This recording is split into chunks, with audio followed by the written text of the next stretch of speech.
गुरुर्ब्रह्मा गुरुर्विष्णू गुरुर्देवो महेश्वरा गुरुः साक्षात् परब्रह्म तस्मै श्री गुरवे नमः। श्री गणेश दत्त गुरुभ्यो नमः। परमपूज्य श्री रामकृष्ण सरस्वती स्वामी महाराजांनी दिलेल्या मार्गदर्शनपर आशीर्वादांचे मी पठण करीत आहे। प्रचिती गुरुवाक्याची। गुरुवाक्य मजप्रमाण माते न करी निर्वाण, वेचीन आता माझा प्राण गुरु निरोप करी नमे। मनुष्याची बुद्धिमत्ता पूर्वी जशी होती तशीच आताही आहे। पूर्वी माणसांचे मन निसंशय होते, परंतु आता माणसांचे मनात संशय फार आहे। पूर्वी फक्त पाठांतरच होते, गुरुकडून शिष्याकडे, पुढे त्यांच्या शिष्यांकडे, अशा तऱ्हेने ज्ञान चालत आलेले आहे। नंतर पुस्तके निघाली। पुस्तकानंतर मनुष्याची बुद्धी संशयाला धरून निर्माण होऊ लागली। पुस्तकात आहे तेवढेच खरे असे तो मानू लागला। पुस्तके वाचणारे नेहमी संशयी असतात।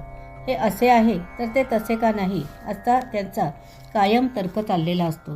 वेदपठन करणाऱ्या वैदिक ब्राह्मणाला श्लोक म्हणायला सांगितले तर ते भराभर श्लोक म्हणतील, परंतु जर या श्लोकांचा अर्थ विचारला तर ते सांगू शकणार नाहीत, कारण गुरु आज्ञेप्रमाणे वेदांचा अर्थ काय याची चौकशी करीत नाही।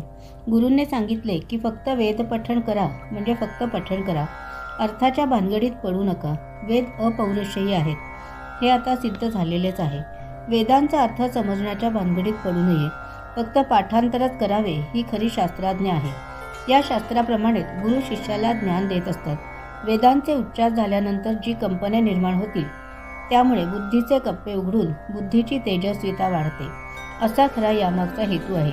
जसजशी आवर्तने व पाठांतरे वाढतील तसतशी शक्ती निर्माण होते। हे आतापर्यंत चालत आलेले आहे व याचा अनुभवही चांगला आलेला आहे।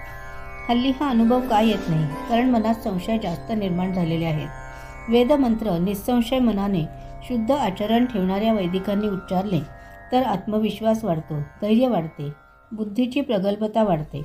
वेदमंत्रांमध्ये उपास्य देवतेचे मंत्र, सूर्य देवतेचे श्लोक, निसर्ग देवतेचे मंत्र, पंचमहाशक्तीला आवाहन, स्तुती मंत्र व प्रार्थना आहेत। निसंशय मनाने पाठांतर केले तरच एकाग्र मनाने श्लोक उच्चारता येतील।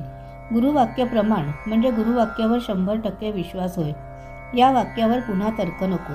गुरु जे सांगतील ते योग्यच असेल इतका दृढ विश्वास ठेवावा लागतो। गुरुवाक्यावर जेव्हा अशी भावना निर्माण होईल तेव्हाच तुम्हाला गुरुवाक्याची प्रचिती येईल व अनुभव येईल। दैनंदिन साधनेसाठीतील आजच्या या भागाचे पठण परमपूज्य श्री गुरुदेवांच्या चरणी सादर अर्पण। ही सेवा परमपूज्य श्री गुरुदेवांच्या चरणी सादर अर्पण। श्री गुरुदेव दत्त।